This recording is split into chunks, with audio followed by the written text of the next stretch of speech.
Okay, they give us a graph of a function, so we have y values that go like -2, -1, 0, 1, 2, 3, 4, 4, 4, 4, etc.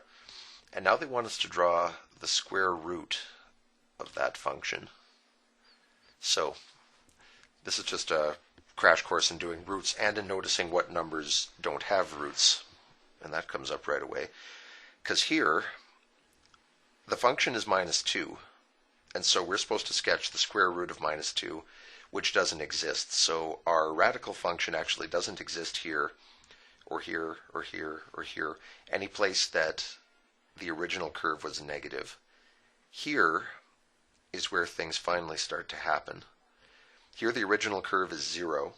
The square root of 0 is 0, so we finally get a point to plot. Here, the original curve is 1. The square root of 1 is 1, so those points track. Here the curve is at 2. The square root of 2 is 1.41, so we get a point like so. Here our function is at 3. The square root of 3 is 1.73, so I don't know if they expect us to do it to this level of detail, but what the heck, I will. Here our function is at 4, and the square root of 4 is 2, so our curve should now be at 2. And it stays at 2 all the way over to here. Now our curve starts to drop. It drops and drops and drops. Here our curve's at 3, and the square root of that, you remember, is 1.7.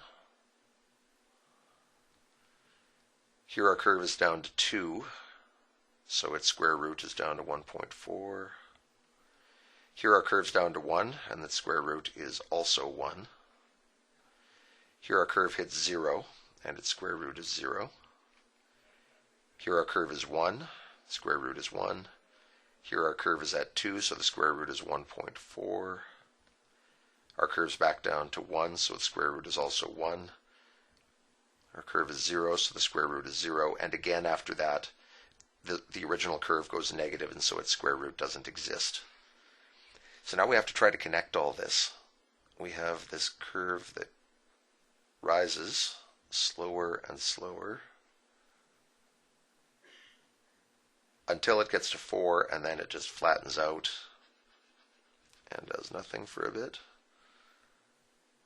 Then it drops gradually until it gets to 0.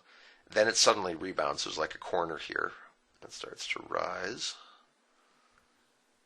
Goes through those 2 points, drops back down, and then ceases to exist. Okay, so that blue line, actually blue is hard to see. I'm just going to brighten that up for you. It rises, is flat for a little bit, down, sorry, back up, peak, drop, drop quickly, and end of the curve. So that's root f of x. Now, they ask for the domain, first for the original line. Well, the original line seems to go forever to the left. That's what this arrowhead says. And it also goes forever to the right, and there aren't any breaks in the middle. So the original line had the domain x could be any element of the real numbers. For our root, however, we got from, what is this, -3 is where our curve kicked in. And then it was fine all the way up to 16. And at that point it winked out again. And it will never exist again because all these numbers are going to be negative, and negative numbers don't have square roots. At least not yet. So for the root function, we'd have to say x can be any real number as long as it's between -3 and 16. Okay? You read this as 2 separate pieces. X is higher than -3, and then just looking at the second part, x is lower than 16. Or the fast way to read it is x is between -3 and 16. What's the range of the original function? Well, it seems to go down forever, so there's no lower limit on it, but it never gets any higher than 4. So we could say y can be any real number as long as y is lower than or equal to 4. For the root, well, we never get lower than 0. These 2 points are the lowest ones. There, and there, and there at 0. And the highest it ever gets is 2.